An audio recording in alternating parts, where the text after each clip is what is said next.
Aujourd'hui, chers internautes, notre émission aura deux volets. Il y aura la série des questions et puis nous passerons au serpent écrasé, qui est la vraie question que les gens se posent aujourd'hui. Nous avons reçu le pasteur Bill, il est accompagné aussi du pasteur Jen. Pasteur, bonjour. Comment vous allez? Je vais bien et toi? Non, ça va très bien, pasteur. Vous êtes accompagné du pasteur Jen. Pasteur Jen, comment vous allez? Ça va très bien. Et votre église, comment ça évolue? Ça évolue très bien par la grâce du Seigneur. Je profite aussi pour saluer nos frères qui nous suivent partout.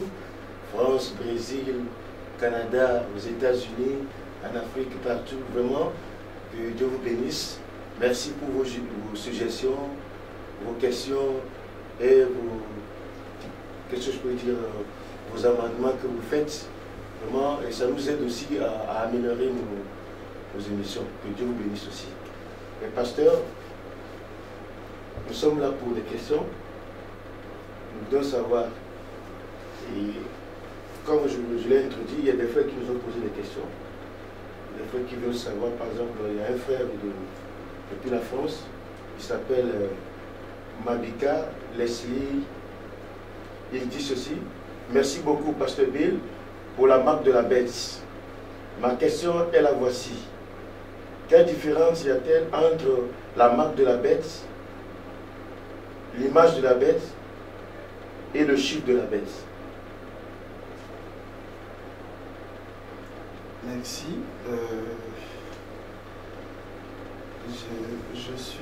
Je suis très heureux d'apprendre que ceci intéresse aux frères et sœurs. Donc, comme nous n'avons pas aussi assez de temps, par rapport aux questions posées, le frère se demande, il veut savoir la différence entre la marque de la bête, l'image de la bête et le chiffre de la bête. Voyons que l'émission est consacrée pour autre chose, donc le serpent écrasé. Je vais juste donner la réponse comme petit cotac. La marque de la bête, lorsqu'on parle de la marque de la bête, on veut parler de l'identification des enfants du diable. Ceux qui n'appartiennent pas à Dieu, Satan les marque. Et cette marque est appelée la marque de la bête. Pourquoi la bête? Parce que dans Apocalypse, Satan a été identifié comme étant la bête. Ça veut dire que une puissance séduisante et religieuse. Parce qu'un animal dans Apocalypse représente une puissance. Et c'est la même puissance qui a commencé dans le livre de la Genèse. C'est qu'on appelait le serpent, le diable, le serpent ancien. Donc la bête ici, c'est le diable. Et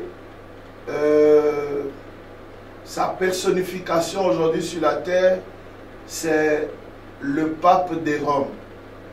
Donc, tous ceux qui sont du diable, ayant les brochures ou pas, ils sont marqués par cette marque qu'on appelle la marque de la bête. Parce que dans la Genèse, Satan avait commencé comme une bête qu'on appelait le serpent. Maintenant, l'image de la bête, celui qui a la marque de la bête est obligé d'animer une image qu'on appelle l'image de la bête. Ce n'est pas une image comme une photo, c'est plutôt un système. Il est obligé d'adhérer au système dénominationnel qui aboutira à la fin à l'écuménisme. Donc, toutes les églises qui n'ont pas reçu le message du soir, déjà étant dénominationnels, ils sont marqués de la bête et ils sont obligés d'intégrer le système. Ce que la Bible a dit, à la fin, lorsqu'il sépare, il les lie et il les jette dans un feu. Ça veut dire que c'est ça l'image de la bête. C'est l'idolâtrie, adorer Satan. Et enfin, le chiffre de la bête, c'est juste le chiffre pour identifier la personne, l'incarnation de la bête. C'est pourquoi on parle de 666, le nombre d'hommes. Cela n'est pas collé à un seul homme parce que la papauté, c'est la succession des papes. Il meurt, l'autre remplace. Donc, tout homme qui siège au Vatican à Rome, comme vous le connaissez, et les papes, donc, ils sont, c'est ça, le chiffre de la bête. Donc, la marque, c'est l'identification de l'adorateur de Satan qui a rejeté William Branham. Le message de l'heure. Parce que Jésus avait dit dans Luc 17, 25 que le Fils de l'homme sera rejeté. Or, frère Branham dit, recevoir la marque de la bête, c'est rejeter le Saint-Esprit. Or, le Saint-Esprit, c'est la personne de William Branham. Tout homme sur la terre, qu'il soit au courant qu'il y a la Bible ou pas, il a déjà d'office rejeté William Branham et il reçoit la marque de la bête sans convention. Ça veut dire qu'il est à la maison, il n'a pas lu la Bible, il n'a pas su qu'il y a eu un message. Frère Branham dit, l'ignorance dans cet âge est un péché impardonnable. Donc, tout homme qui n'adore pas Branham a la marque de la bête. Et il est contraint d'aller dans un système œcuménique, comme vous le voyez aujourd'hui, les églises des réveils. J'appelle ça église, parce que c'est rentré dans les mœurs. Sinon, ce sont des loges, parce qu'ils ne sont même pas bibliques. Voyez-vous, ils sont déjà marqués. Et les organisations, les dénominations, comme l'église catholique, protestante, et ainsi de suite. Et enfin, ils seront donc guidés par, ils ont pour tête ou leader l'homme qui remplit les conditions lorsque vous calculez le chiffre de la bête. Et cet homme-là vit dans une ville qui est bâtie sur cette colline. C'est à Rome, à Vatican. Merci beaucoup, pasteur. Je crois que le frère est satisfait. Je me fais encore le porte-parole pour notre frère, pasteur. Il s'appelle Koudzal Loïc Chirovzi. Si j'ai écorché votre nom, pardonnez-moi. Pasteur Bill, vous dites que Jésus n'existe plus. Il est redevenu la colonne de feu qui accompagnait William Branham et qui s'est incarné en lui. Donc ceux qui prétendent adorer Jésus-Christ sont dans la vérité, puisqu'ils adorent Jésus-Christ qui est en William Branham. Oui, quand nous parlons, disons que Jésus-Christ est redevenu la colonne de feu, qui est en William Branham. C'est pour montrer ce voyage ou le déplacement ou la trajectoire que devait suivre la colonne de feu depuis l'Ancien Testament. Cette colonne de feu qu'on avait appelée Jéhovah est venue en Jésus-Christ. Lorsqu'elle est venue en Jésus-Christ, Pierre n'avait pas adoré Jéhovah en Jésus. Quand ça vient, ils sont un. Puisque Jéhovah prend la place de l'esprit, Jésus prend la place du corps. Et Jésus est le lieu d'adoration, là où l'objet est entré. En ce moment-là, comme il avait dit, tout pouvoir m'a été donné au ciel et sur la terre. William Branham dit dans la brochure, l'âge de Sardes, le paragraphe 94 et 95, cela voulait dire que au ciel, il n'y avait plus de Dieu. Jésus était Dieu. En ce moment-là, Pierre adorait Jésus, la personne. Et Jésus a dit, c'est que si vous croyez en moi, je vous ferai asseoir sur mon trône, Branham a dit dans mon trône, comme le Père a fait avec moi. Frère Branham interprète, il dit, cela veut dire, ce qui se fera aujourd'hui, c'est ce qui s'est passé entre Jésus et Jéhovah. De la même manière que Jésus plutôt avait annulé Jéhovah, William Branham annule Jésus. Donc quand Jésus redevient l'Esprit et on voit l'Esprit s'incarner en William Branham, on n'adore pas Jésus dans Branham. Cette forme d'adoration n'existe nulle part. C'est un credo, c'est un dogme. On adore l'homme qui est le lieu d'adoration. Parce que quand la colonne de feu vient, elle prend la forme et le nom du tabernacle.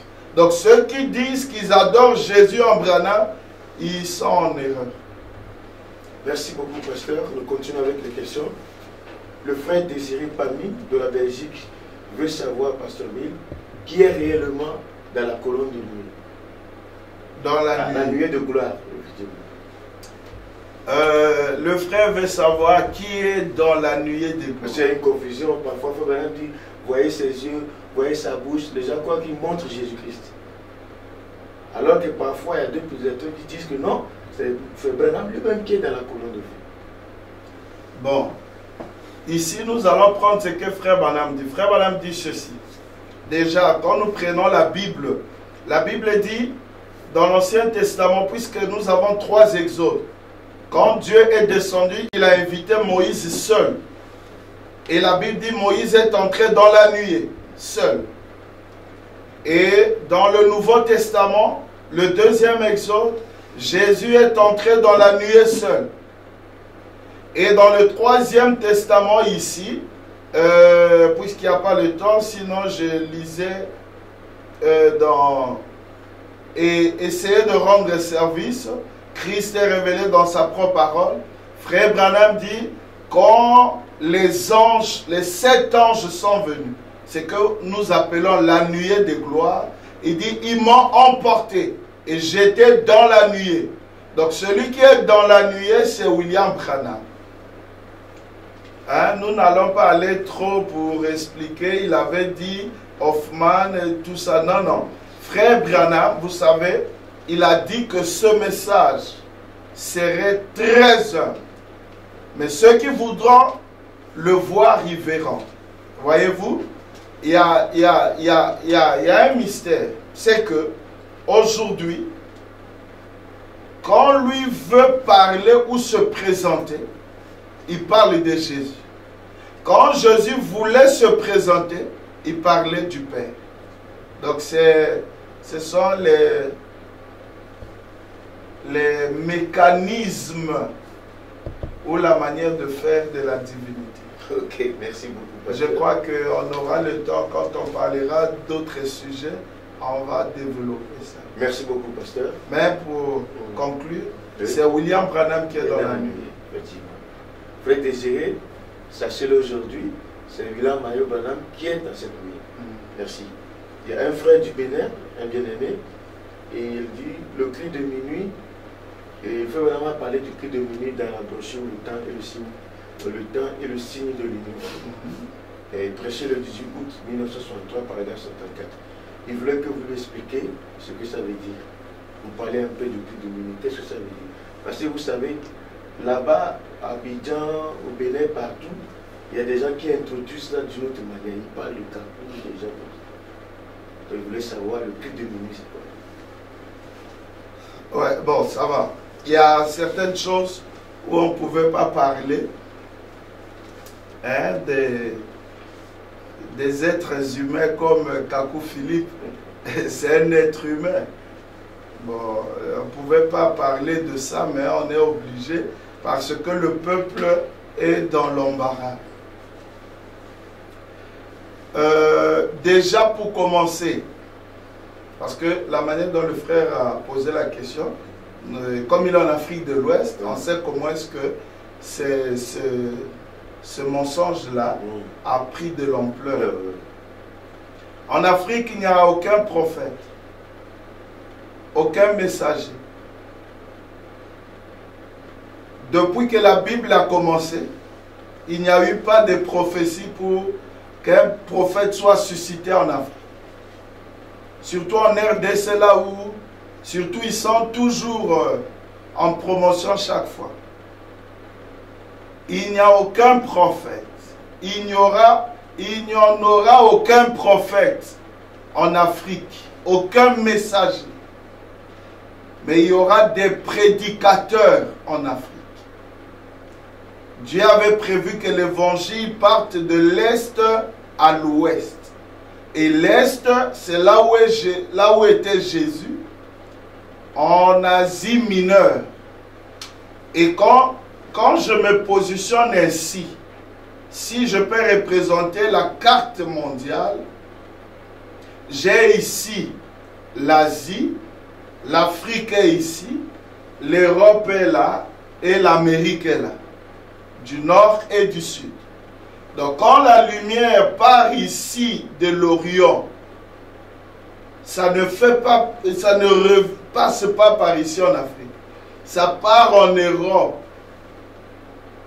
Et au moment où ça part en Europe, là, jusqu'en Occident, aux États-Unis, nous, on ne fait que recevoir l'ombre du soleil.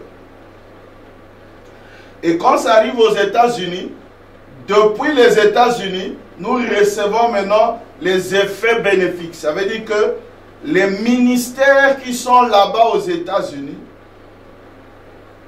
produisent des effets. Mais puisqu'il y a le peuple de Dieu en Afrique, alors nous recevons la parole. C'est pourquoi, vous voyez, Tommy Osborne a amené un mouvement ici. Et il a commencé avec les églises, les assemblées chrétiennes et tout comme ça. Oral Robert, Billy Graham. Tous ceux-là ont eu leur onction auprès d'un seul homme.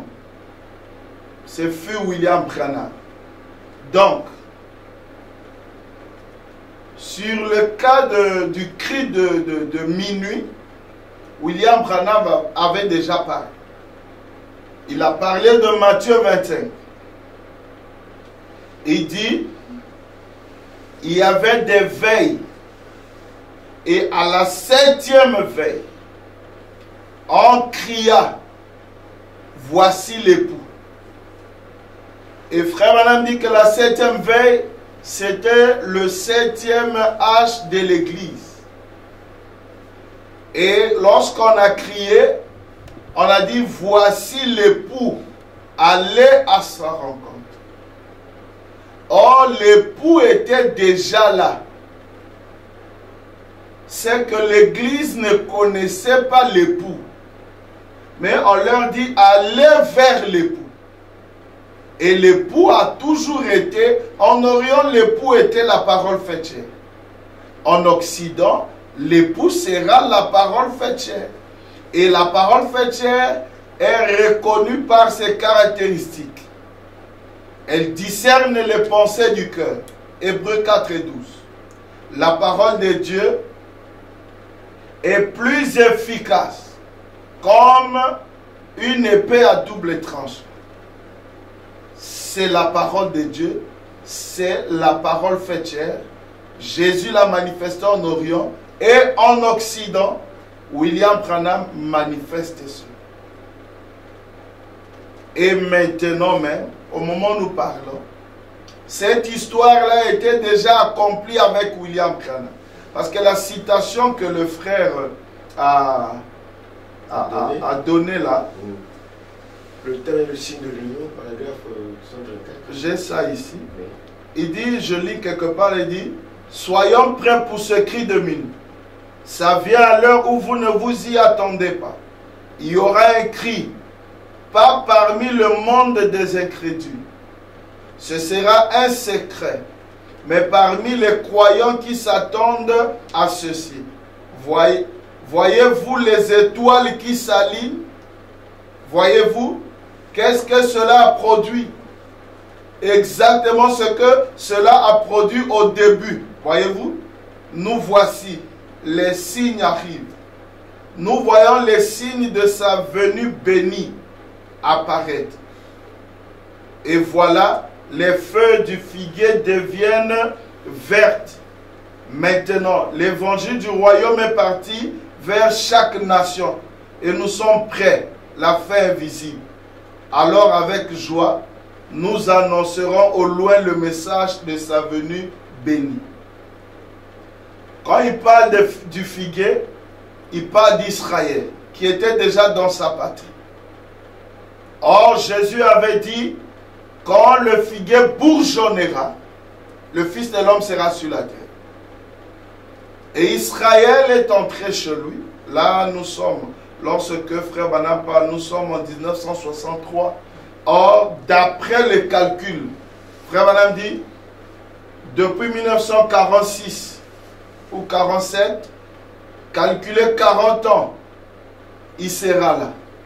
Donc, depuis 1988, entre cet espace-là, Jésus devait être sur la terre. S'il ne venait pas, c'est que c'était une fausse prophétie. Mais sachant que c'est une vraie prophétie, l'histoire du cri du minuit était déjà passée. Nous avons reçu cela parce que nous avons eu l'époux. L'époux, ce fut William Branham. Merci beaucoup, pasteur. Nous continuons. Je crois que ceci sera peut-être la dernière question. Il demande toujours le frère en question. Pasteur Bill, excusez-nous. En Israël, les Juifs se préparent à reconstruire le troisième temple pour recevoir le Messie. Comment vont-ils le recevoir? Pasteur, aidez-nous vraiment à comprendre cela. Ça encore, bon, ça on doit consacrer vraiment. On doit consacrer un temps pour parler du troisième temple. Et moi je trouve que ça trouble les gens dans le message. Moi je n'en parle même pas. Parce qu'il n'y a pas un lien entre moi et le troisième temple. Moi je ne m'occupe même pas de ça. Et je n'ai jamais fait et préparé un message sur ça. Parce que c'est carrément, ça concerne les Juifs. S'ils veulent construire leur temple naturel, ça c'est eux dans leur aveuglement. Mais les nations n'ont rien à faire avec ça. Aucune écriture. N'ayez pas peur de la reconstruction du troisième temple. Même si vous voyez à la télé, dans les journaux et tout ça, on vous dit que le troisième temple, on a déjà posé la fondation, ça est en train de monter. Buvez, mangez, priez, soyez calmes. Il n'y a pas un rapport entre les hommes des nations et la reconstruction du troisième temple. Vous direz pourquoi? Mais parce qu'il n'y a aucune écriture.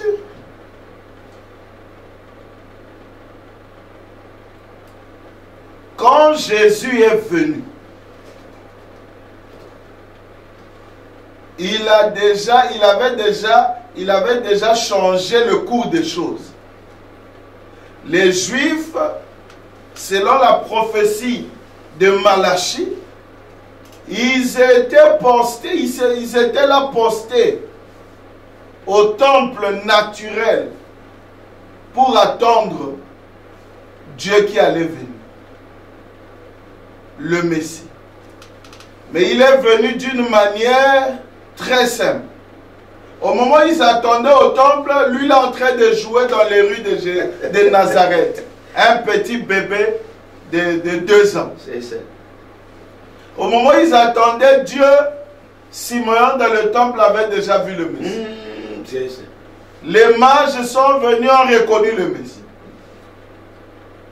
Et quand le Messie a grandi, le Messie les a suivis dans le temple, leur disant, des voleurs,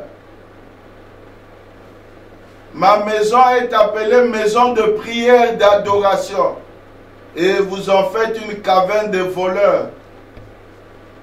Détruisez ce temple. En 3 jours, je le rebâtirai. Ça a troublé les Juifs. Et comme ce que je dis là, je suis conscient, ça va troubler beaucoup de gens. Et ça va toucher même les enseignements et les doctrines.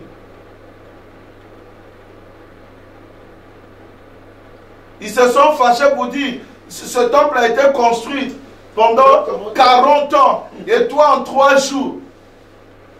Il n'a pas expliqué ça. C'est Jean qui est revenu pour dire, quand Jésus parlait du temple, il faisait allusion de son corps.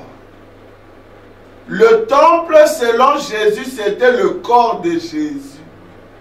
De la même manière que les agneaux, les sacrifices avaient changé. Ce n'était plus un animal. C'était maintenant, l'agneau était devenu un homme. Le temple, c'était un homme. L'objet d'adoration, c'était un homme. Tout avait changé. Et Jésus l'a changé depuis là-bas. Mais comment vous, ici, chez les nations, vous revenez encore sur les choses naturelles? Jésus l'a changé. Depuis aujourd'hui, là, ça fait 2000 ans. Pasteur, Jésus l'avait changé. C'est ça. Dernièrement, je visualisais les émissions des Gospel Cross. Ils en ont parlé. Ils ont montré un frère, un pasteur là, qui a consacré tout son temps. Et il en a fait un livre gros comme ça, sur le 3e tome. Pasteur, ça ne sert à rien. Je parais comme un démon. Ah oui, mais c'est la vérité. C'est ça, oui. Depuis 2000 ans, le temple n'est plus un temple naturel. C'est un temple corps. Mais il y a des gens qui chantent, non? Oui. La gloire du second temple est plus que la gloire du premier temple. Mais il s'agit de quel temple? Mais le premier temple là, c'est pas Jésus. Il faut pas allusion à Jésus. Oui. Et le second temple, c'est pas Branham. Oui. Oh. Notre temple à nous, c'est William Branham. Lisez la 70e semaine de Daniel. Les 6 buts de la visite de Gabriel à Daniel. Le temple royal, ouais. Celui qu'on appelle le Saint des Saints. C'est ça notre tabernacle. Les Juifs peuvent penser construire un temple. Ils sont même dans l'ignorance. Parce que les Juifs, ceux qui vont reconstruire le 3e temple, là, Dieu ne le connaît pas. Ah bon? C'est des incrédules. Dieu va les tuer avec le temple. Est-ce que ça sera pour la première fois que Dieu permette que les nations frappent les Juifs avec leur temple? Mais Titus a fait quoi? Ah oui. Les a suivis jusque dans le temple. Oui, c'est ça. Hein? Ah, oui. Donc c'est pas important. C'est pas important. Pour nous, c'est pas important.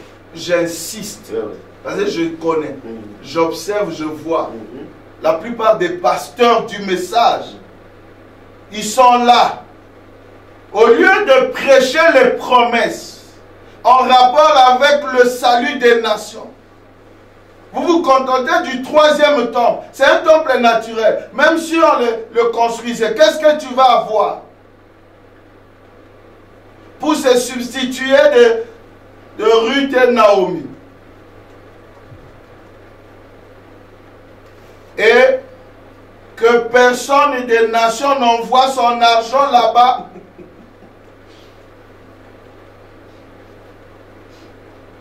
Oui, c'est clair.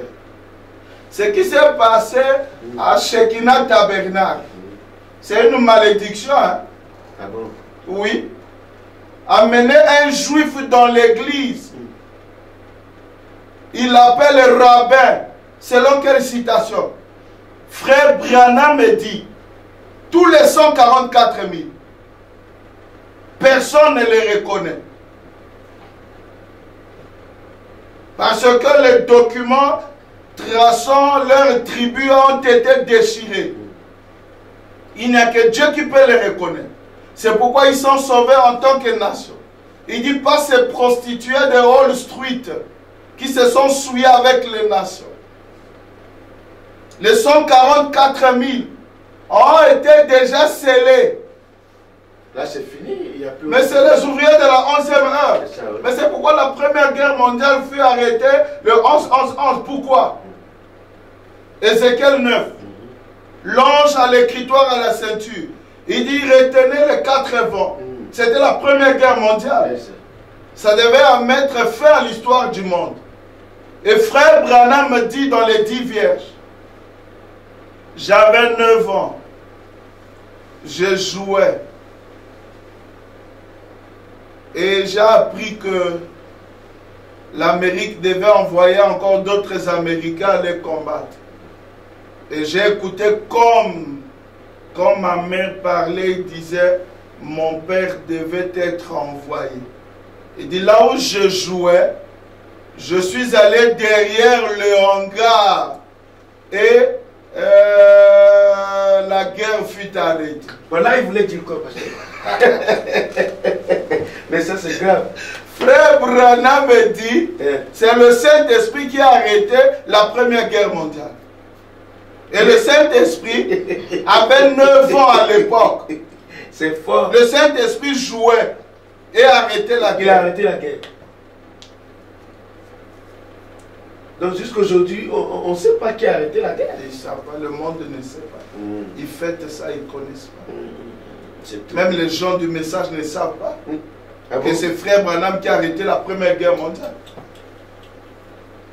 Au moins, on ne va pas vraiment rester longtemps là, mais j'aimerais attirer votre attention. Écoutez, au moins pour ce 3e temple, ça m'intéresse vraiment. Ou si vous voulez, on peut organiser une émission pour ça. Pour ça, oui. Frère Branham,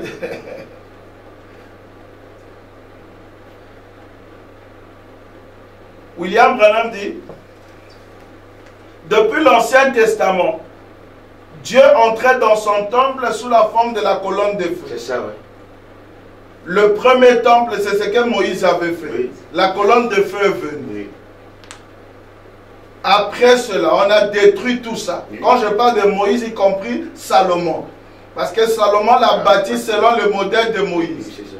Quand Jésus vient, il est le nouveau temple de Dieu. Oui. La colonne de feu a fait quoi? Est venue sur lui. Oui. Est-ce qu'il y avait encore une autre colonne de feu dans le temple de Caïphe? Non, non. Mais oui, même la colonne de feu a changé de trajectoire. Maintenant, la colonne de feu quitte Jésus 2000 ans après. Ça vient sur William Branham. Ah, là, mais le temple est là. Là, c'est clair. Mais c'est là. Oui, là, c'est Maintenant, écoutez ce qu'il va dire. La main de Zorobabel a placé la pierre angulaire. Et la main de Zorobabel placera la pierre de fer. Zorobabel, là, c'est qui? C'est pas William Branham. C'est pas Malachika qui ramènera le cœur des enfants. Pour que nous qui sommes des pierres, nous soyons utiles ici dans ce tabernacle.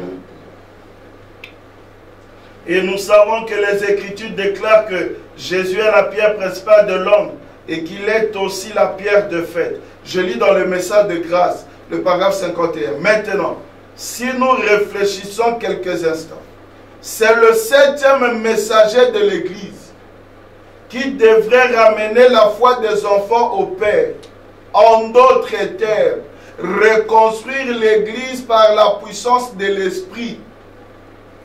Ce n'est ni par la force ni par la puissance, mais par mon esprit, dit l'Éternel. Ce n'est ni par l'organisation, ni par la dénomination, mais par le Saint-Esprit que Dieu rétablira l'Église dans les derniers jours.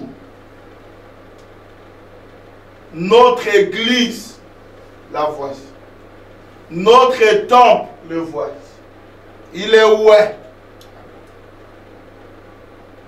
Arrêtez cette affaire de torturer les enfants de Dieu moralement avec les enseignements non scripturaires.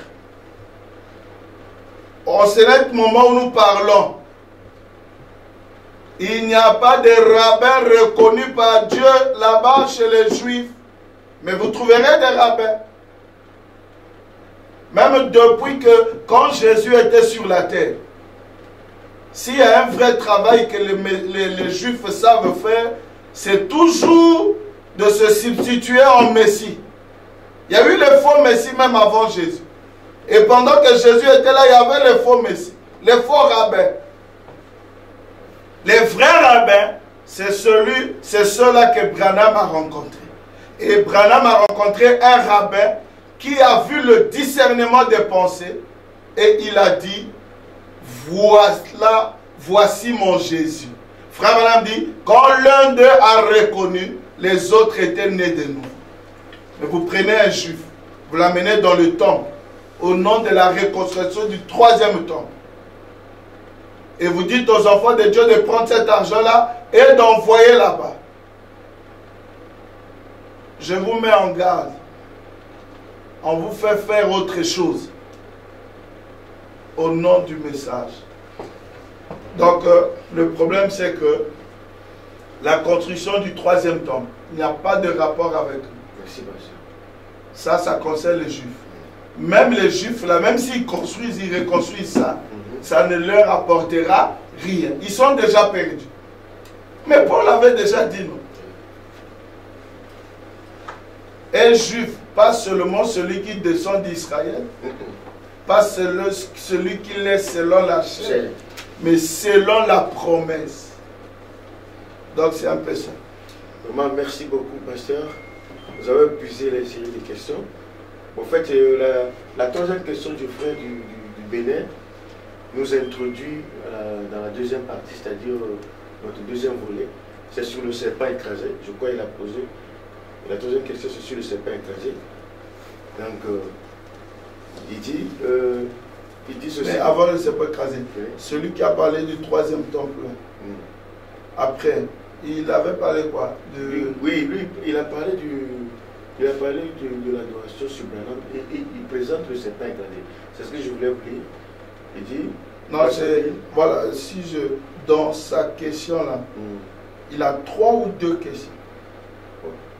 Il a 3 questions. 3 questions. La première. La première, c'est celle que nous avons vue sur le cri de Mimi. Ah, c'était toujours lui. Oui. Ah ouais. Donc, il dit, pasteur, je crois tout ce que vous prêchez parce que vous lisez ce que Frère Branham a dit. Mais ma préoccupation, c'est l'adoration de la personne de Branham. Car Frère Branham lui-même a dit, et il cite les brochures, il a dit ça, il a parlé du serpent écrasé et l'exposé des 7 ans de l'église. Là où Frère Branham a parlé d'un esprit qui goinderait les gens au temps de la fin, qui prendront le messager du 7e âge comme Jésus-Christ. Donc il a parlé aussi du serpent écrasé. Comme beaucoup aussi ont posé cette question du serpent écrasé, ça les bloque, ça les empêche de croire votre doctrine. Donc j'ai voulu moi-même lire le serpent écrasé. Je me fais le devoir de lire cette partie, le serpent écrasé, à partir du verset 25. Frère Branham dit, et pour cette raison, je suis contraint de dire que je quitte le ministère, car il y a quelque chose qui s'est élevé parmi les gens. Cela m'a amené à le faire. C'est-à-dire que j'ai été retiré de mon rang de ministre ou de frère et on me prend pour Jésus-Christ. Et ainsi, cela me donne l'étiquette infamante d'antichrist. Et je préférerais le rencontrer comme un lâche plutôt que de le rencontrer comme un antichrist et être rejeté loin de lui. J'en ai entendu parler il y a quelques années et je m'étais dit que c'était une plaisanterie. J'ai rencontré quelques frères. Je ne vois aucun d'eux à la réunion ce matin. 2 ou 3 frères autrefois lors d'une partie de pêche et ils m'ont abordé sur ce sujet demandant, frère Branham, n'êtes-vous pas le Messie ou le Christ? Et j'ai passé mes bras autour du cou des 2 frères ou de tous et j'ai dit, frère, pour autant que j'ai essayé d'être un véritable serviteur de Christ, je n'aimerais pas que vous disiez pareille chose. Et si jamais cela était dit à mon sujet, je quitterai alors le champ de mission avec une conscience tranquille. Et vous qui faites cela, vous serez responsable de chaque âme que j'aurais pu gagner pendant ce temps-là. Vous voyez? pour m'avoir fait quitter le champ missionnaire. Et je pensais que c'était fini. Cela avait réglé la question. Et j'ai encore entendu cela quelques fois. Mais ce n'était pas le cas. Et l'autre jour au Canada, un frère m'a montré une petite carte qu'il gardait en poche, laquelle portait cette mention: William Branham est notre Seigneur. Il baptisait au nom de William Branham, et un petit, un précieux. Si c'était un ennemi, si c'était mon ennemi, j'aurais su que c'était une plaisanterie. Mais un précieux et bien-aimé frère est venu confesser ses péchés et ses fautes et me dit qu'il croit que je suis Jésus-Christ. Et j'ai reçu des lettres à la maison ainsi que les coups de fil en provenance de Chicago et de divers endroits pour me demander si je croyais à ce dogme. Et j'ai reçu toutes sortes de lettres qui me sont parvenues ces quelques derniers jours et des appels provenant de divers endroits disant que j'étais le Christ. Frère, c'est un mensonge horrible, infâme, impie du diable. Voyez, je suis votre frère. Cela ferait fuir n'importe qui du champ missionnaire. Cela amènerait quiconque aime Christ, cela amènerait quiconque qui aime Christ à renoncer à la chose même. J'ai cherché la foi du Seigneur ici il n'y a pas longtemps. Donc je m'arrête là. Je vais insister sur là où il dit: frère, c'est un mensonge horrible, infâme, impie du diable. Donc frère Branham a rejeté qu'on l'adore. Et pasteur, mais vous l'adorez pourquoi? Alors que lui-même a refusé. Ne s'est pas écrasé.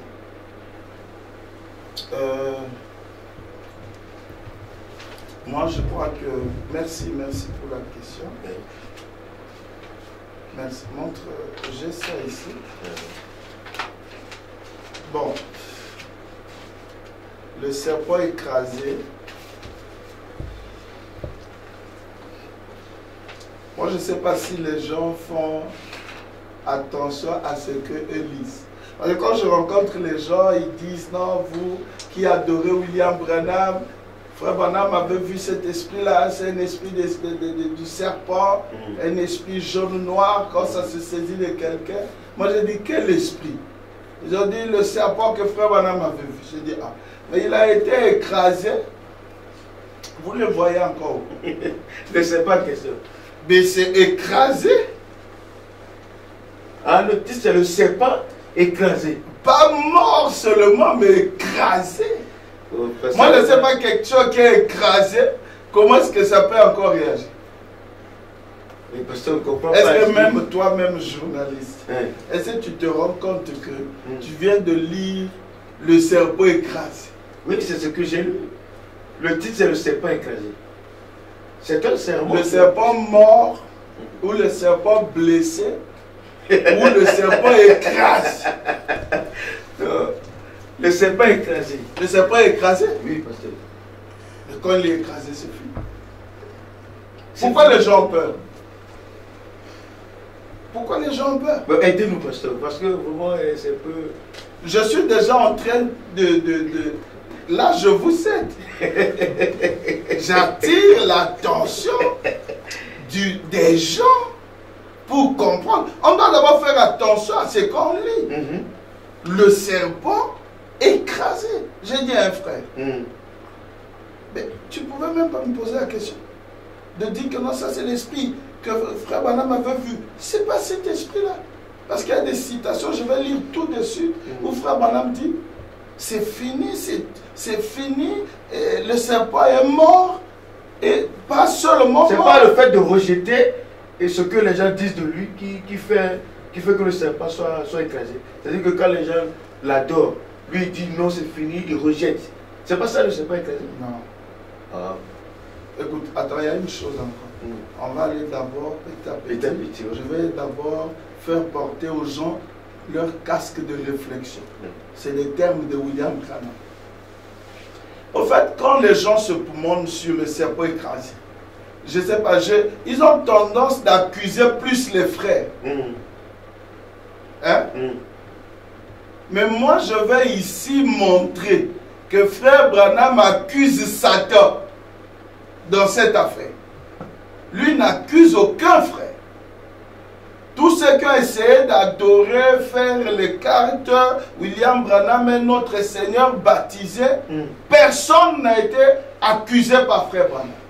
Jusqu'à preuve de contraire. Je parle, le monde entier m'écoute. Frère Branham, jusqu'à ce jour, n'a condamné personne, aucun frère. Mais Frère Branham condamne Satan. Même comme vous avez lui dit, c'est un mensonge horrible de qui? Du diable. D'un frère. Impie du diable. Donc c'est le diable qui avait fait ça.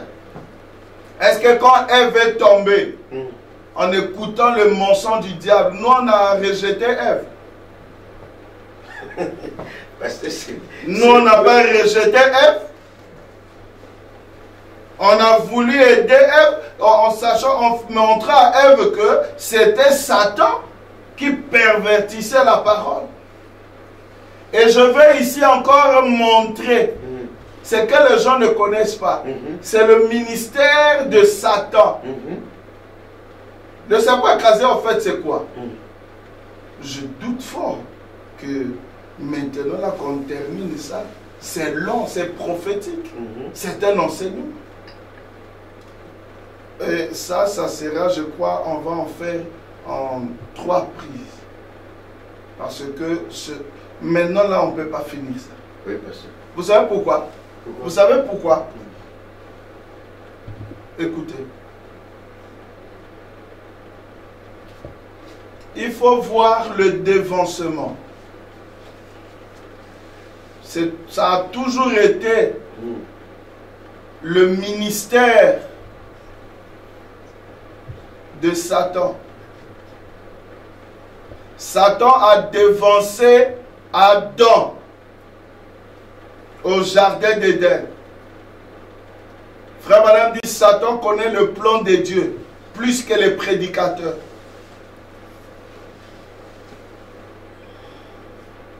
Satan savait que quand Moïse venait au monde, c'était un libérateur. C'est pourquoi il est entré par le roi pour chercher à les tuer. Satan savait que Jésus en venant, ce fut un libérateur, un sacrificateur. C'est pourquoi il est entré par le roi, voulant le tuer. Satan savait que mon Seigneur, qui est né sur les montagnes de Kentucky, il est entré dans l'hiver, cette saison, voulant le tuer. Satan connaît le plan de Dieu.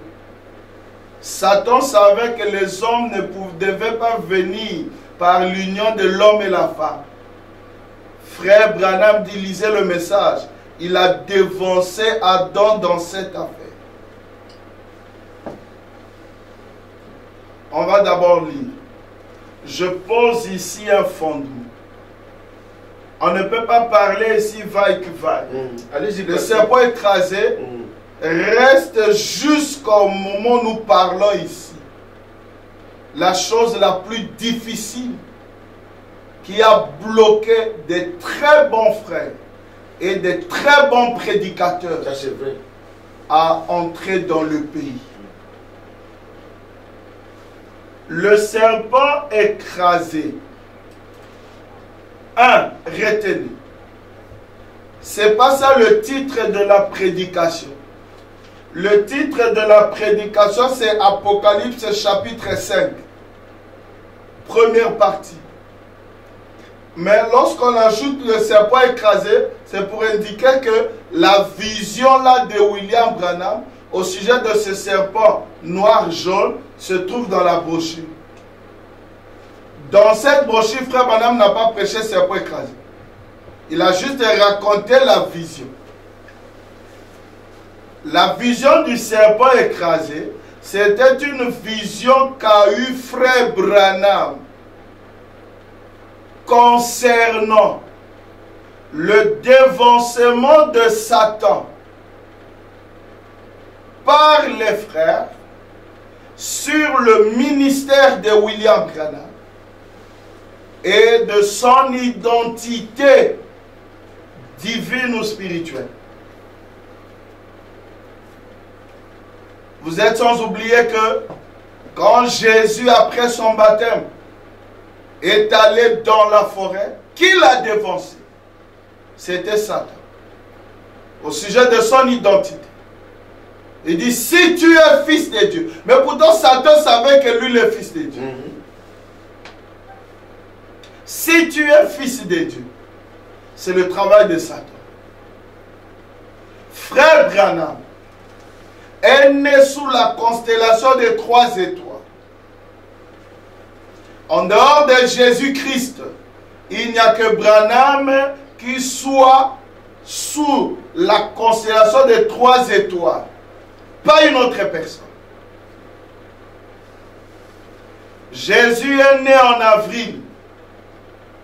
Frère Branham le dit dans la brochure La divinité de Jésus-Christ. Il dit Jésus est né en avril vers le 1er. Moi je crois que c'était le 6. Dans la brochure L'accusation, il dit Jésus est né dans une cabane. Ce qu'on appelle en Orient étable. En Occident, on appelle ça cabane. Le jour où Jésus est né, il n'y avait que 3 personnages. Joseph, Marie et Jésus. Le jour où William Branham est né, il n'y avait que 3 personnages. La grand-mère, qui jouait le rôle de sage-femme, Ella et William Branham.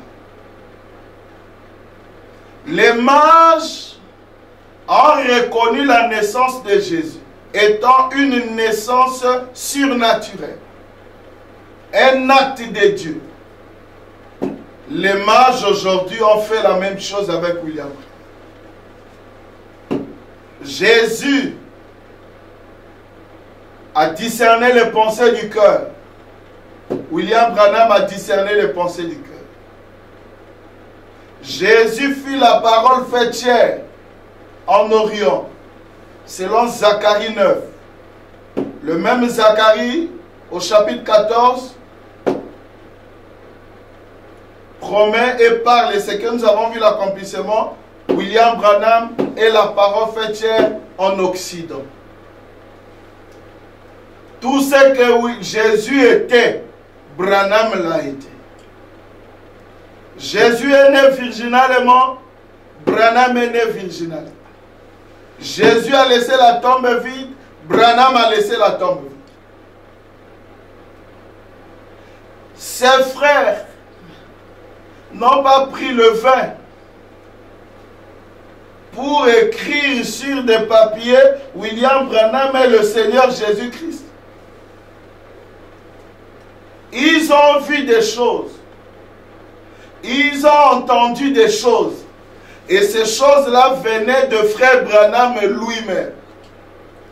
Nous allons analyser la nature de la lettre ou du discours de frère Branham.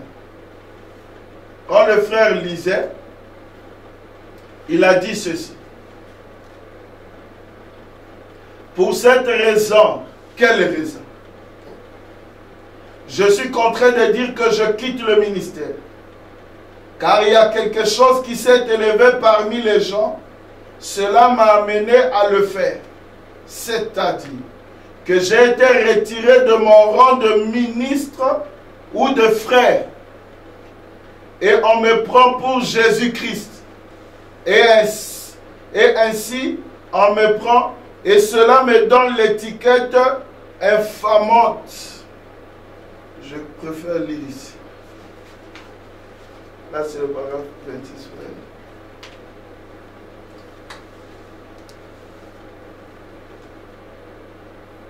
Il dit,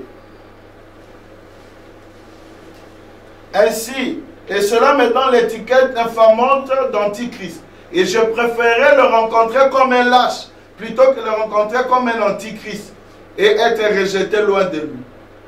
J'en ai entendu parler il y a quelques années. Arrêtons-nous d'abord là. Quelques années là, c'est combien d'années? Frère Branham, chaque fois il est au Canada. il se repose au Canada. Il fait des déclarations comme quoi, au fait, le Canada est un bon milieu là où devrait se passer le millénium. Il y a des très bons frères au Canada. Et lorsqu'il veut prendre le repos, je pars en pêche au Canada. Nous, on ne savait pas ce qu'il a tiré au Canada. Frère Branham dit,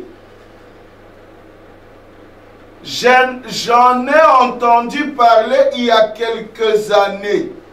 Combien d'années? On ne sait pas. Quelques déjà, c'est déjà à partir de 2. Plusieurs.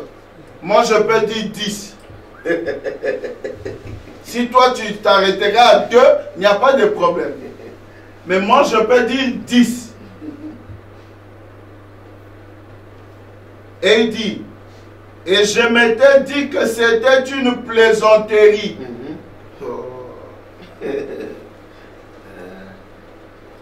On t'adore, tu dis que c'est une plaisanterie.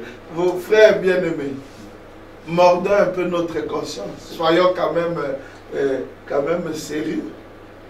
Les gens qui l'adorent pendant beaucoup d'années, qui baptisent en son nom, lui garde des silences. Il rentre à Jeffersonville, il ne fait pas mention de ça. Il donne un bon témoignage au sujet de ses frères. Nous étions à la pêche, il y a eu de bonnes choses avec les frères. La pêche a été bonne pendant beaucoup d'années. Et j'ai rencontré quelques frères. Je ne vois aucun à la réunion ce matin. 2 ou 3 frères. Autrefois, lors d'une petite pêche, d'une partie de pêche, ils m'ont abordé sur ce sujet, demandant, frère Branham, n'êtes-vous pas le Messie ouin, le Christ? Et j'ai passé mes bras autour du cou des 2 frères, ou de tous, et j'ai dit, frère, pour autant que j'ai essayé d'être un véritable serviteur de Christ, je n'aimerais pas que vous disiez pareille chose. Il dit quoi? Je n'aimerais pas. Il n'a pas dit c'est faux. Oh, je lis mal ou comme? Non, c'est ça. Branham n'a pas dit aux frères c'est faux. C'est un démon, c'est l'antichrist. Nous on connaît Branham. Quand un frère a dérangé, il a dit à Billy Paul ne l'appelle plus frère. Mais ici, il ne dit pas que c'est faux. Mais seulement, il leur dit, je n'aimerais pas que vous disiez pareille chose. Donc, non. Est-ce que c'est pour la première fois? Bon, avant de continuer, on va prendre Jésus-Christ. Pour que vous compreniez que c'est la nature des Messies. Quand Christ vient sur la terre, il agit pareillement. Frère Branham ne pouvait pas faire le contraire. Il y a même quelqu'un dans la Bible qui voyait que ceux qui étaient autour de Jésus lombinaient. On voit des choses, eux ils lombinent. Lui il est allé au loin, comme au Canada de Jésus-Christ. Comme au Canada. Ceux qui étaient à Jeffersonville ne voyaient pas ça. Ils lombinaient, ils ne voyaient pas. Mais ceux qui sont au Canada ont vu. Donc ça c'est... Il y a quelqu'un dans la Bible qui a fait ça aussi. Il a fait ça. Parce que vous avez cette écriture. Tout le monde le sait. Les disciples ont dit à Jésus, oui, nous avons trouvé quelqu'un qui prêche en ton nom. C'est pas vrai. Jésus dit c'est comment? Il dit aux gens, Jésus-Christ est là. Jésus n'est pas encore mort. Hein? Il est encore sur la terre. Oui. Il dit, il prêche en ton nom, il baptise les gens en ton nom, il utilise ton nom, il chasse les démons. Nous l'avons empêché. Jésus dit, ne l'empêchez pas. mais Jésus a dit, ne l'empêchez pas. Mais frère, madame, lui, comme ça se faisait loin. On n'allait pas l'empêcher. pourquoi frère Branham, moi mon problème, pourquoi frère Branham n'a pas interdit depuis toutes ces années? Bien-aimés frères, réfléchissons. On ne peut pas aller vite en besoin de frère Branham dire un pied du diable. Avant un pied du diable, frère Branham, tu le voyais ou pas? Et quelle était ton attitude? Allons-y pas à pas. Mais oui, c'est ça. Sinon, quand les gens disent, oh, non, c'est pas un journal télévisé. Non. C'est la parole. C'est la parole, oui. Lisons, prenons d'abord les versets. On va voir l'attitude de Jésus-Christ. Et quand on reviendra sur William Branham, j'espère que les gens vont comprendre. Je prends d'abord les versets de la Bible. Là, on prend la Bible.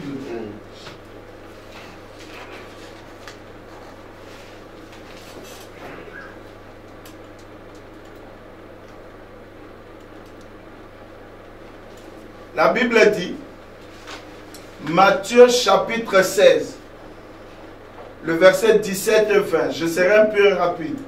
Jésus reprenant la parole lui dit, tu es heureux Simon, fils de Jonas, car ce ne sont pas la chair et le sang qui t'ont révélé cela, mais c'est mon Père qui est dans les cieux.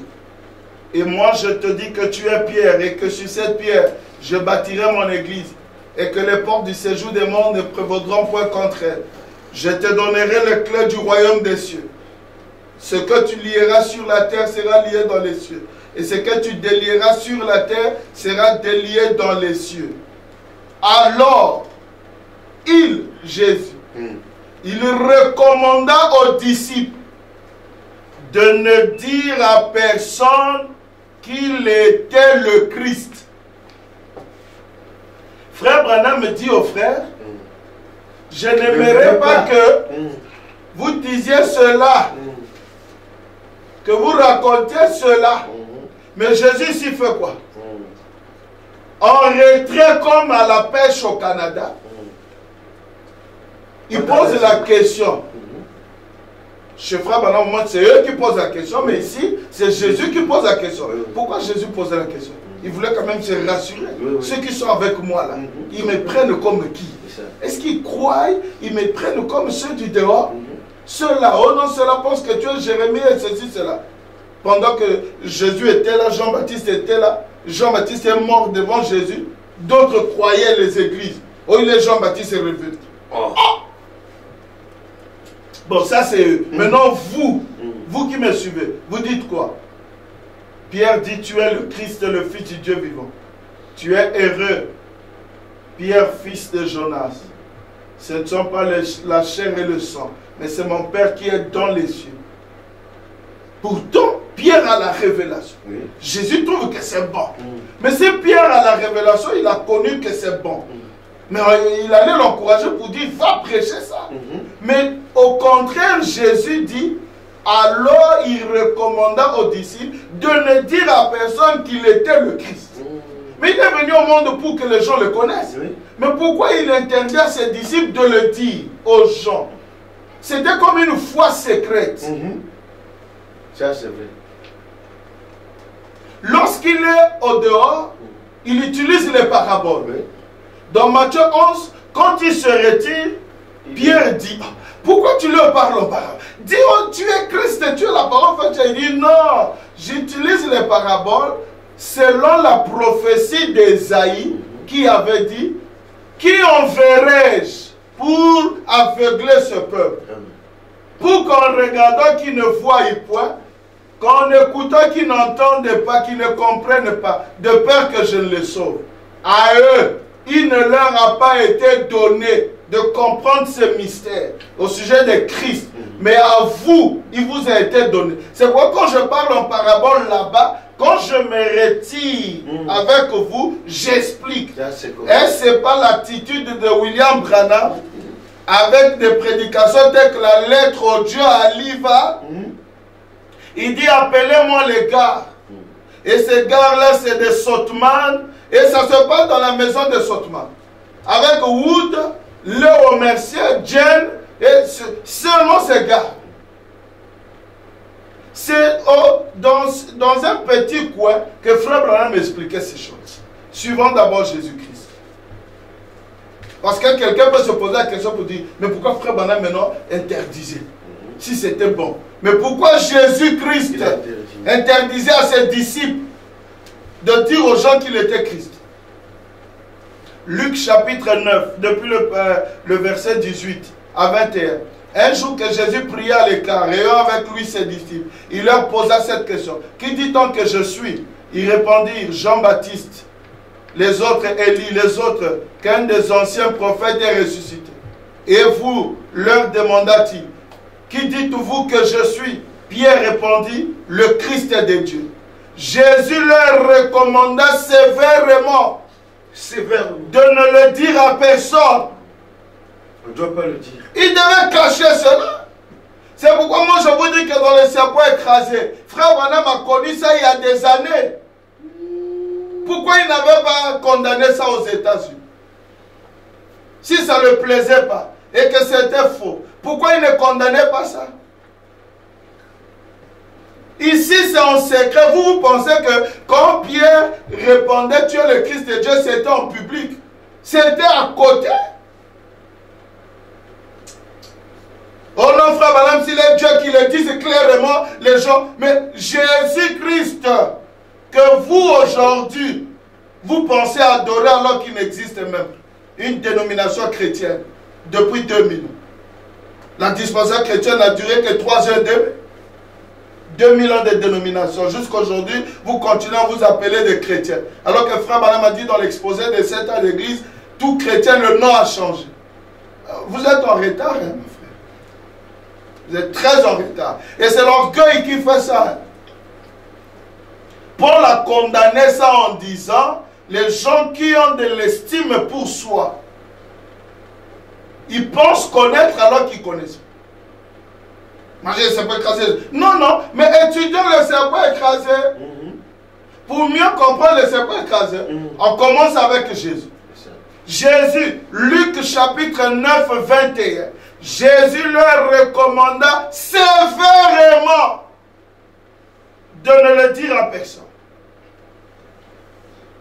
Marc chapitre 3, 10 à 12. Car comme il guérissait beaucoup de gens, tous ceux qui avaient des maladies se jetaient sur lui pour le toucher.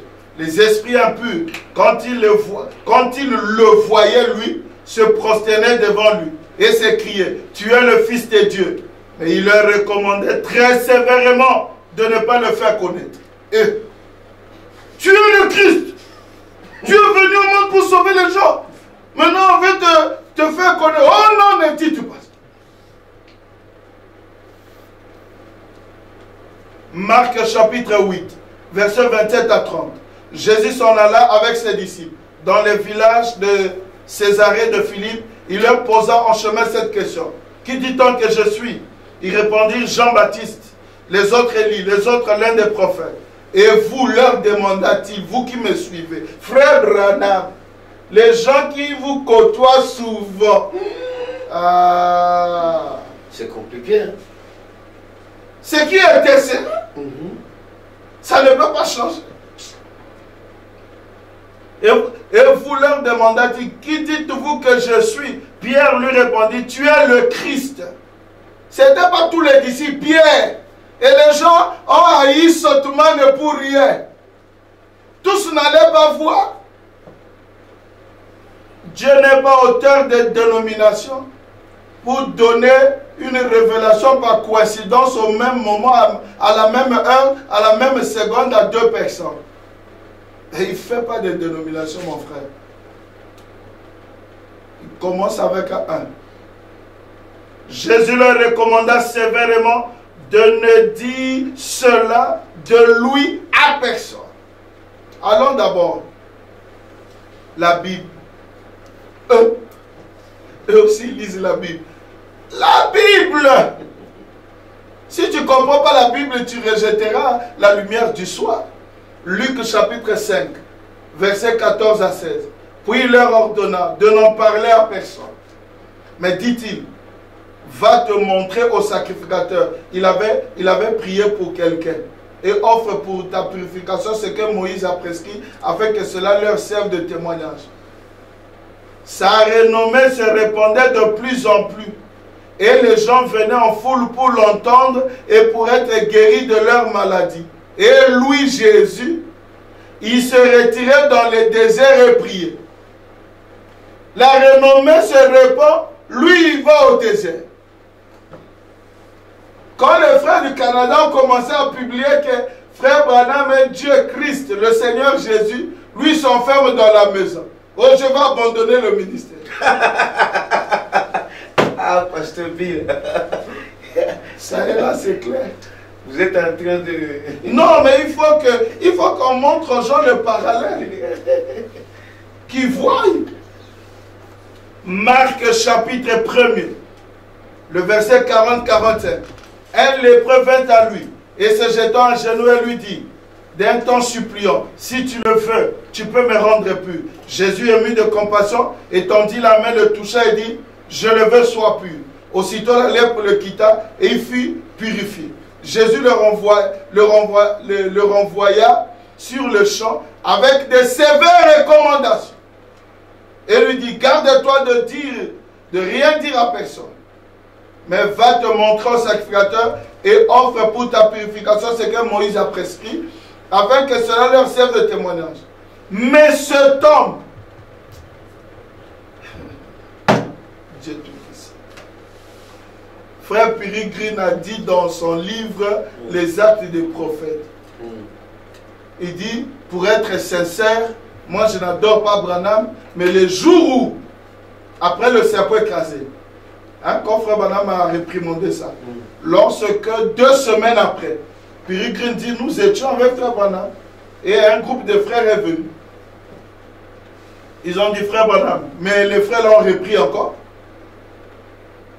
Les adorateurs. Là. Ils ont repris, ils continuent, c'est pire frère Branham. Peregrine dit, je veux juste être sincère. Oui. Les actes du prophète. Il dit, j'étais assis avec frère Branham. Frère Branham dit à ces accusateurs-là, il dit, laissez-les. Ce sont mes frères, les gens qui m'aiment, mes bien-aimés. Il a dit ça comme ça. Ah. Lisez au moins. Et ce qui me fait mal, les pasteurs ont ces livres, ils ont caché ça. C'est pas possible. Ils tuent les gens. Et qui donnent ça au bébé? Donc il dit ce sont des gens qui m'aiment. Oh.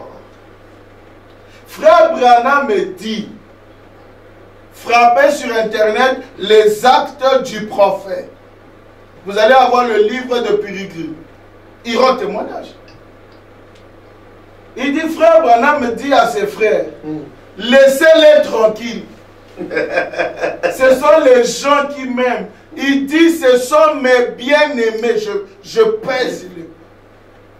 Il dit, je peux tout leur interdire, mais sauf de baptiser en mon nom. Bon, est-ce que ce n'est pas l'esprit là l'esprit qui les a captés là? Quel esprit? S'il y avait l'esprit, c'est Branham qui allait dire c'est l'esprit. Ouais. Donc, Branham dit c'est eux qui, c'est ceux-là qui... Mais écoute comment Branham conclut. Oui. Il dit, en venant dans ce message, moi Branham, je préférerais quelqu'un qui surestime que celui qui sous-estime. Quand les gens disent frère Branham n'est qu'un homme, frère Branham est ceci. Mais c'est ça sous-estimé, c'est le blasphème contre le Seigneur. Mais Branham préférait un homme qui surestime. Écoutez, mais cet homme, pourtant Jésus lui donne des sévères recommandations de n'en parler à personne. La Bible dit, mais cet homme, s'en étant allé, se mit à publier hautement la chose et à la divulguer, de sorte que Jésus ne pouvait plus entrer publiquement dans une ville. Il se tenait dehors dans des lieux déserts et l'on venait à lui de toutes parts. Donc, Jésus s'est caché. Donc il fuyait le ministère. Mais il voulait abandonner le ministère. C'est ça. Mais quand Jésus dans des villes, les gens l'attendent, lui il va dans le désert seul. Il fuit le ministère. Mais il fuit le ministère. Pourquoi? Il faut, c'est compliqué, c'est très profond ce que vous dites. Je donne un témoignage. Au Gabon, j'oublie l'année, j'étais au Gabon en 2000, quand je suis allé avec ma femme et les enfants. 2006-2007. 2006-2007. Je suis allé au Gabon, à Franceville. J'ai prêché. Et j'ai converti les frères. Ils ont compris que Branham était Dieu. Et ils ont appelé l'un d'eux qui était à Libreville. Frère, mais tu es là-bas, mais viens écouter les enseignements. Parce que ce frère-là croyait que Branham était Dieu, mais il ne se faisait pas baptiser à cause du serpent écrasé. Et le jour-là, je ne sais pas, je suis venu ce soir-là, j'ai dit, nous allons donner un enseignement sur le serpent écrasé. Les frères ont dit, enseignement. On enseigne le serpent écrasé. Moi, j'ai dit, oh, mais c'est prophétique. Vous allez découvrir que c'est prophétique. David a vu ça. 2800 ans avant le serpent écrasé, David a vu ça. Le serpent écrasé.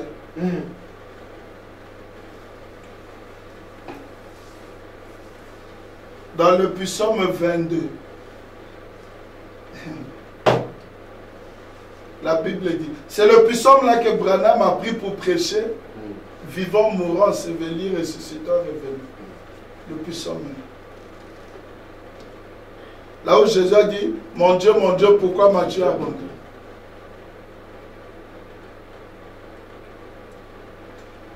Dans le psaume là, David pleurait, frère Branham dit, pleurait amèrement. Parce qu'il était affligé en esprit. Il était affligé. Mais il pleurait parce que dans son affliction, lorsqu'il cria, c'était tellement douloureux que après, lorsqu'il a prié Dieu, Dieu a exaucé sa prière. Le psaume 22, l'affligé a été exaucé. Mais vous allez remarquer que Jésus-Christ, lorsqu'il cria à la croix, sa prière n'était pas exaucée. Le psaume 22 ne concernait pas Jésus-Christ. Frère Branham dit, David en parlant comme s'il s'agissait de lui-même. Il dit non, il ne s'agissait pas de lui-même, il s'agissait de Christ. Et quand il a parlé de Christ, les gens pensaient que c'était Jésus. Au frère Branham dit non, c'était l'esprit de Christ en germination. Ça devait venir là. Parce que Jésus était le jeune fils de David. Mais le vrai fils de David. Mais c'est le roi, non? Hein? Oui. Mais le roi, c'est au temps de la fin. Hein? Écoutez encore un verset. Luc chapitre 9, depuis le verset 28, suivez bien. Prenez aussi vos Bibles. Environ 8 jours après qu'il lui dit ces paroles, Jésus prit avec lui Pierre, Jean et Jacques. Et il monta sur la montagne pour prier. Pendant qu'il priait, l'aspect de son visage changea et son vêtement devint d'une éclatante blancheur. Et voici 2 hommes s'entretenaient avec lui, c'était Moïse et Élie, qui apparaissant dans la gloire, parlaient de son départ qu'il allait accomplir à Jérusalem. Pierre et ses compagnons étaient appesantis par le sommeil. Mais s'étant tenus éveillés, ils virent la gloire de Jésus et les 2 hommes qui étaient avec lui. Au moment où ces hommes se séparaient de Jésus, Pierre lui dit, Maître, il est bon que nous soyons ici, dressons 3 tentes, une pour toi, une pour Moïse et une pour Élie. Il ne savait ce qu'il disait. Comme il parlait ainsi, une nuée vint les couvrir et les disciples furent saisis de frayeur en les voyant entrer dans la nuée. Et de la nuée est sortie une voix qui dit, celui-ci est mon fils élu, écoutez-le. Quand la voix se fit entendre, Jésus se trouva seul. Les disciples gardèrent le silence et ils ne racontèrent à personne en ce temps-là rien de ce qu'ils avaient vu. Vous avez vu la vidéo où nous étions avec Frère Sotman. Pour la première fois que je lui pose la question de savoir qu'est-ce qui s'est passé sur la montagne du soleil couchant. Il dit, je ne peux le dire. Parce qu'il m'avait dit de ne pas le dire. C'est l'histoire. Ce qui s'est passé avec Jésus se répète ici. C'est la même chose. Prenons encore un autre verset. C'est le dernier. Marc chapitre 7, depuis le verset 31 jusqu'au verset 36. Jésus quitta le territoire de Tyr et revint par Sidon vers la mer de Galilée en traversant le pays de la Décapole. On lui amena un sourd qui avait de la difficulté à parler et on le pria de lui imposer les mains. Il le prit à part loin de la foule, lui mit les doigts dans les oreilles et lui toucha la langue avec sa propre salive. Puis levant les yeux au ciel, il soupira et dit, Ephrata, c'est-à-dire ouvre-toi. Aussitôt ses oreilles s'ouvrirent, sa langue se délia et il parla très bien.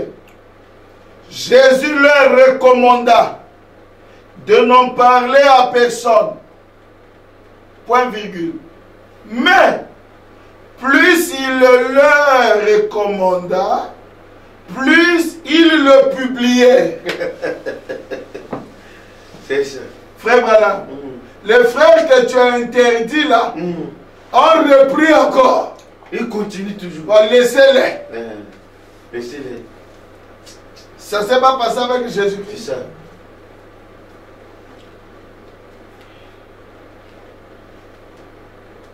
On peut au moins maintenant revenir sur le serpent écrasé, alors les gens comprendront. Prenons le serpent écrasé. Et j'ai rencontré quelques frères, je ne vois aucun de là à la réunion de ce matin, 2 ou 3. Autrefois, lors d'une partie de pêche, et ils m'ont abordé sur ces sujets, demandant, frère Branham, n'êtes-vous pas le Messie ou le Christ? Et j'ai passé mes bras autour du cou de ces deux frères, ou de tous. Et j'ai dit, frère, pour autant que j'ai essayé d'être un serviteur, un véritable serviteur de Christ, je n'aimerais pas que vous disiez pareille chose. Et si jamais cela était dit à mon sujet, je quitterai alors le champ missionnaire avec une conscience tranquille. Et vous qui faites cela, vous serez responsable de chaque âme que j'aurais pu gagner pendant ce temps-là. Ce n'est pas l'attitude de Jésus-Christ qui fouillait dans les déserts. Vous voyez, pour m'avoir fait quitter le champ missionnaire, vous serez responsable. Et je pensais que c'était fini. Cela avait réglé la question. C'est ce que moi, Branham, je pensais. Et Jésus aussi, lorsqu'il interdisait, il pensait que c'était fini. Or, eux ne faisaient que publier. Et j'ai encore entendu cela quelques fois. Quelques fois, là, ce n'est pas 2 jours. C'est des années. Mais il entend, mais il réagit pas. Lui, il entendait ça il y a longtemps. C'est pas la première fois qu'il a entendu ça. C'était comme ça. Moi, je pensais que tu allais me poser la question. Où les gens qui nous suivent allaient dire, mais pourquoi frère Branham réagit au moment où les gens lui envoient des lettres? Mais pourquoi depuis tout ce temps-là, il n'avait pas réagi? Parce que vous allez voir pourquoi frère Branham agit ainsi. C'est les gens qui lui ont poussé de le faire. De lui-même, il n'allait pas. Si les frères là gardaient silence, ça allait demeurer longtemps. Et frère Branham n'allait pas le dire. Ah, si je vois bien ici, il y a des frères même qui qualifiaient cela de dogme. Mais déjà, au lieu même de poser la question, frère Branham, qu'en est-il de ceci? Toi, tu prends la position pour dire c'est un dogme. Donc c'est ça qui l'a poussé à réagir. Gagner ses frères. Mais déjà, ils considèrent que c'est un dogme. C'est qu'ils sont en défensive. Ah, c'est difficile. Je peux imaginer qu'est-ce qu'il a enduré. Tout ce que vous écoutez là, tout ce qu'on suit ici, où frère Branham est tracassé, mais c'est ça l'affliction. C'est ça le puissant 22. On développera ça. Parce que moi je crois que le serpent écrasé doit être en 3 phases. Il n'y a pas de problème. On ne peut pas finir parce que là nous sommes encore en train de... En fait, ici c'est comme... Ouais, ici c'est comme... nous sommes en train de faire l'analyse. L'analyse de tout ce qu'il a dit, ce qui lui a poussé d'agir ainsi. Écoutez, et j'ai encore entendu cela quelquefois, mais ce n'était pas le cas. Et l'autre jour au Canada, un frère m'a montré une petite carte qu'il gardait en poche, laquelle portait cette mention: William Branham est notre Seigneur. Il baptisait au nom de William Branham. Et un précieux, si c'était un ennemi, si c'était mon ennemi, j'aurais su que c'était une plaisanterie. Frère, on ne fait pas la plaisanterie avec ça. Une âme qui croit que tu es le Seigneur. Mais un précieux et bien-aimé frère est venu confesser ses péchés et ses fautes et me dire qu'il croit que je suis Jésus-Christ. Bien-aimé, ici, c'est frère Branham refuse, non? Qui n'est pas Jésus-Christ. Mais après, nous allons lire là où lui-même, Branham, confirme qu'il est Jésus-Christ. Et j'ai reçu des lettres à la maison, ainsi que des coups de fil en provenance de Chicago et de divers endroits pour me demander si je croyais à ce dogme. C'est ça les gens qui... Au fait, c'est ça ces gens qui l'ont poussé à... Et j'ai reçu toutes sortes de lettres qui me sont parvenues ces quelques derniers jours. Quand on dit toutes sortes de lettres, vous pensez c'est quoi? Il y a des lettres où on injurie, là où on dit on coupe les relations avec toi, on va abandonner de te soutenir, on ne viendra plus de toi. Il y a des lettres comme ça. Un grand ministère comme celui-là, qui doit rétablir le peuple à la parole originelle. Ça veut dire que le peuple doit croire à la parole faite chair. Mais il faut qu'il y ait des gens qui viennent écouter. Mais frère Branham a compris, mais qui est derrière ça? C'est toujours ce gars-là qui devance les choses. Ces frères-là gardaient ça. Mais pourquoi on publie ça ainsi? Nous, quand nous combattons ici, nous combattons les frères. Mais quand on voit l'esprit de Branham dans ceci, il combat le diable. Lui, il a vu le diable qui voulait amener l'opprobre ou faire obstacle à son ministère. Il dit, j'ai reçu toutes sortes de lettres qui me sont parvenues ces quelques derniers jours et des appels provenant de divers endroits disant cela, que j'étais le Christ. Frère, c'est un mensonge horrible. Maintenant, moi, mon problème ici, qu'est-ce qu'on appelle ici mensonge horrible? C'est que nous allons voir. Frère Branham a dit, il n'est pas le Christ, mensonge horrible. Attendons, on va voir. C'est un mensonge horrible, infâme, impie, du diable. Moi, ce qui m'intéresse, c'est du diable. Le mensonge est de qui? Du diable. Impie du diable. Maintenant, nous allons voir comment Satan ment. Satan ne ment pas comme nous. Satan ne fabrique pas les choses. Quand on dit que Satan est un menteur, frère Branham a défini le mensonge de Satan. C'est qu'il prend la vraie chose. Il garde 99% de vérité. Il ajoute 1% de mensonge. La perversion. C'est ça le mensonge. Vous croyez que le mensonge ici c'est quoi? C'est dire que Branham est Christ, c'est ça, c'est le mensonge. Satan sait que Branham est le Christ. Mais la colonne de feu sur la tête de quelqu'un, c'est l'onction, non? C'est Christ. Satan sait ça. Ça, c'est pas un mensonge. Ce qui est mensonge ici, c'est quoi? Mais après que Jésus soit parti, n'est-ce pas que Pierre a prêché pour dire le jour de la Pentecôte qu'il était le Christ? Dieu a fait de ce Jésus que vous avez crucifié Seigneur et Christ. Il a prêché ça, non? Oui. Mais pourquoi, posons-nous la question, pourquoi Jésus l'interdisait avant? Mais parce que ce n'était pas le temps de le prêcher. C'est pas pour dire que c'était faux. C'était pas le temps. C'était ce que vous avez présenté avant, là, le dévancement. Mais le dévancement, c'est ça. Le diable, sachant que c'est la vérité, il devance. Je devance pour que je brouille les pistes. Pour que les gens rejettent ça. C'est pourquoi tu verras dans Matthieu 17, Jésus dit en descendant de la montagne, n'en parlez à personne jusqu'à ce que le Fils de l'homme soit ressuscité. Et Jésus est mort et tout ça, Pierre est calme. Dès que Pierre était... La Bible dit que lorsqu'on a dit que Jésus est ressuscité, Pierre avec son âge, il court pour aller vérifier à la tombe. La Bible dit, celui qui était plus jeune, Jean, est arrivé avant lui. Mais lui venait, il voulait les preuves. Est-ce qu'il est déjà ressuscité pour que je réponde de ma doctrine? La chose n'était pas fausse. Si c'était comme ça, vraiment, si baptisé au nom de Branham, dire que Branham est Jésus-Christ le Seigneur, c'est pas ça qui est faux. Ce qui a amené Branham à faire ça parce que, mais maintenant je reçois des appels, c'est que vous avez divulgué ça. J'avais dit, ne dites pas. Il fallait qu'il garde ça d'abord. Il fallait qu'il garde. La Bible dit, les disciples de Jésus gardaient ce qu'ils avaient vu.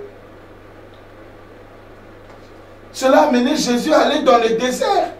Il a fui le rester seul, il dit, bon, je prêche. C'est compliqué. Écoutez, suivons. Ça, vraiment, ça devient un peu clair au oui, fur et à mesure. Mais si on allait seulement comme on lisait un journal, mais ça n'allait pas aider. Effectivement. Il faut ainsi étudier. Étudier d'abord. C'est comme à l'école, non? On vous a donné les données pour la dissertation. Il faut comprendre le sujet. Si tu ne comprends pas, tu sais pas. Le contexte. Le contexte des choses. Dans lequel ça se fait. Il a dit c'est faux. Qu'est-ce qu'il est faux? Qu'est-ce qui est faux dans ça? La photo là, toi tu vas dire que Branham n'est pas Christ. Mais ne mets pas la photo à la maison. Vraiment. Mais la photo en soi, ça c'est Christ. L'onction sur la personne. On appelle ça quoi? C'est Christ. Mais c'est Christ. Satan croit ça. Satan ne savait pas que Jésus était fils de Dieu. Il savait. Mais pourquoi il vient dire si tu es fils de Dieu? Satan, il est chassé. Écoutez. Allons-y. Il baptisait au nom de William Branham. Oui. Impie du diable. Voyez. Je suis votre frère. Bien. Cela ferait fuir n'importe qui du champ missionnaire. Tu vois la raison. Cela amènerait quiconque aime Christ à renoncer à la chose même. Même si c'était la vérité, c'est pas comme ça qu'on introduit la vérité. Satan a mal fait. J'ai cherché la face du Seigneur ici, il n'y a pas longtemps. Quand j'ai entendu cela pour la première fois, il y a environ une année. J'ai donc cherché la face du Seigneur et il m'a envoyé à cette écriture où Jean apparut prêchant alors qu'il n'avait plus eu de prophète sur terre depuis plusieurs années. Si bien que cela n'aurait... Ils furent tous émerveillés dans leur cœur, pensant que Jean était peut-être le Messie. Ainsi Jean, ils sont partis lui demander, il a répondu qu'il ne l'était pas. Lisez cela dans Luc chapitre 3, verset 15. Et ainsi, mais cela s'était un peu calmé. Ainsi, j'ai laissé passer la chose comme cela. Tu as vu l'écriture que lui a pris pour leur dire que je suis un messager. Jean-Baptiste. Mais c'est là où nous sommes en erreur. Frère Branham n'a pas dit c'est fini, c'est calmé. Ça s'est calmé. Mais le même frère Branham, dans l'âge de la Odyssée, avait déjà dit, ce messager du 7e âge, il aura l'esprit d'Élie. il sera comme Jean. Mais remarquez, il y a une chose. Jean n'a fait que prêcher, il n'a pas fait les miracles. Mais ce dernier prêche et fait les miracles. Donc il est plus que Jean. Oui. Frère Branham n'est pas Jean-Baptiste. Non. Est-ce que Jean-Baptiste a discerné les pensées? Est-ce que Jean-Baptiste avait la colonne de feu? Est-ce que Jean-Baptiste est né sous la constellation de 3 étoiles? Non. Est-ce que Jean-Baptiste tournait le dos? Donc en William Branham, il y a ce qu'on a trouvé en Jean-Baptiste et ce qu'on a trouvé en Jésus-Christ. Il incarne tout ça. Et vous dites il n'est que Jean-Baptiste. Ça ne peut pas marcher.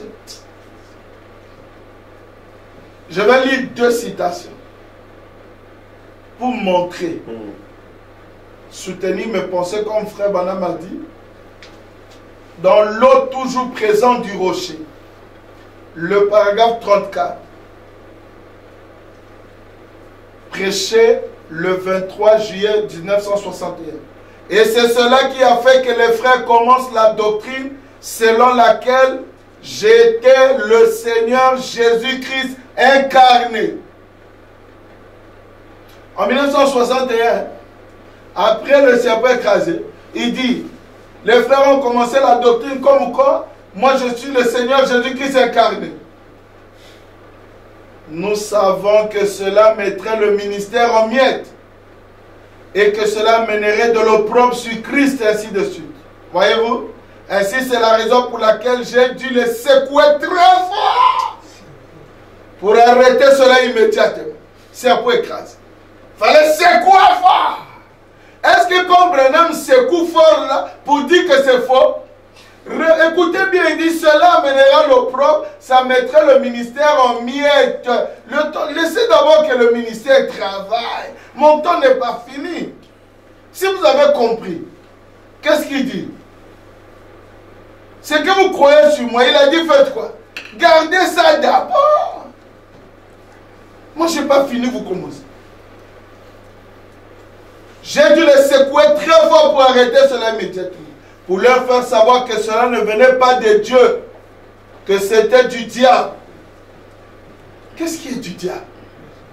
Le Seigneur Jésus-Christ incarné.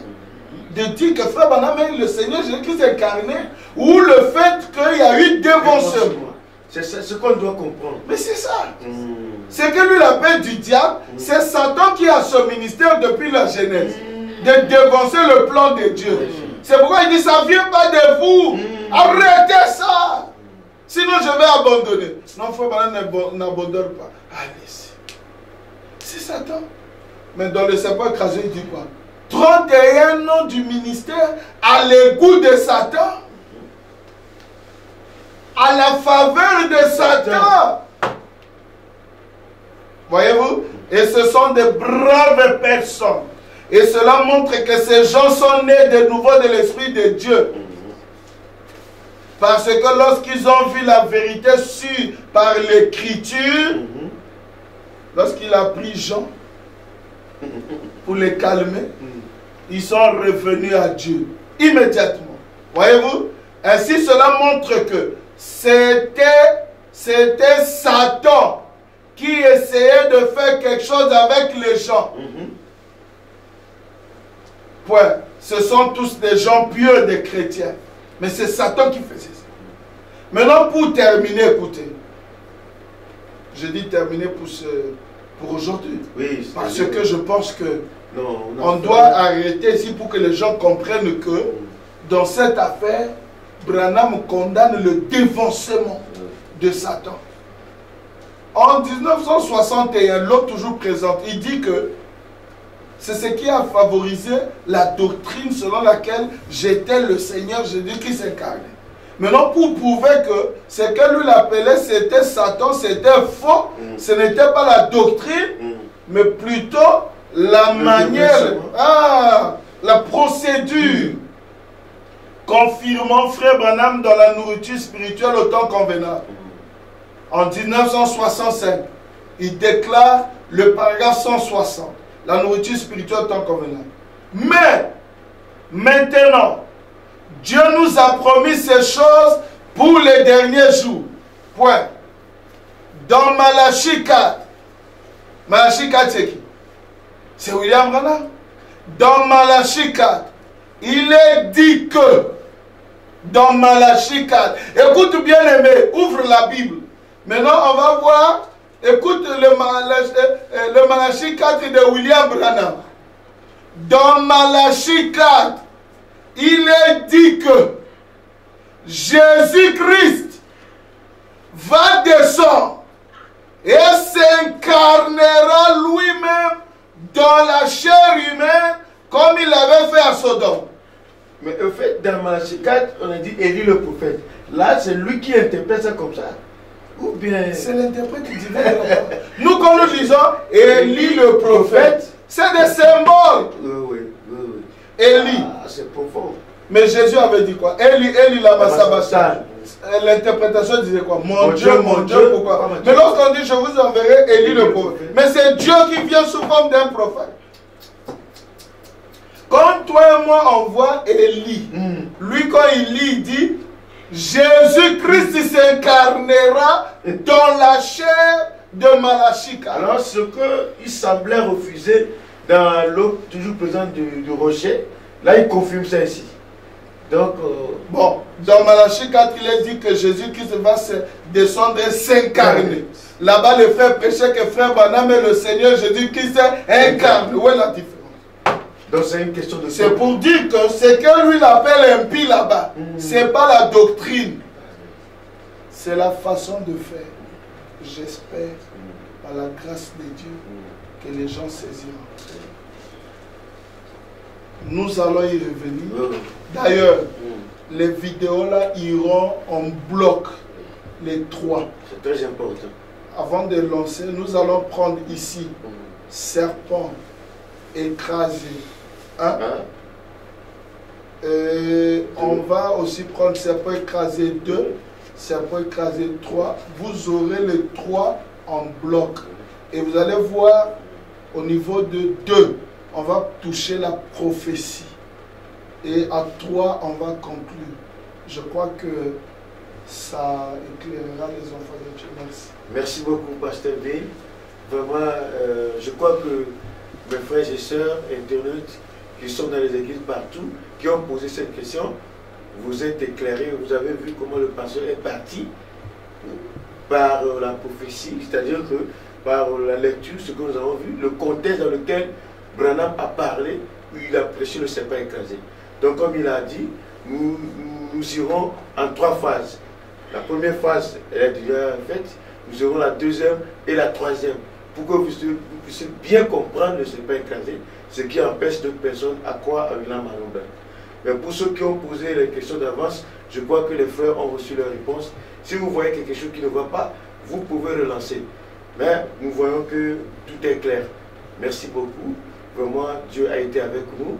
Le pasteur a pu faire quelque chose et nous avons reçu beaucoup de choses. Moi, je crois qu'à partir d'ici, déjà, c'est ouvert. Donc, ceux qui ont déjà les points un peu qui ne sont pas clairs ont compris déjà que nous sommes sur les rails et à la fin, je crois que nous serons fixés. Merci beaucoup, Pasteur Bill. Vraiment, j'espère qu'à la prochaine fois, nos frères seront encore édifiés. Merci le pasteur Jen, que Dieu vous bénisse aussi. Et merci mes frères et sœurs, que Dieu vous bénisse. Et à la prochaine, que Dieu vous garde.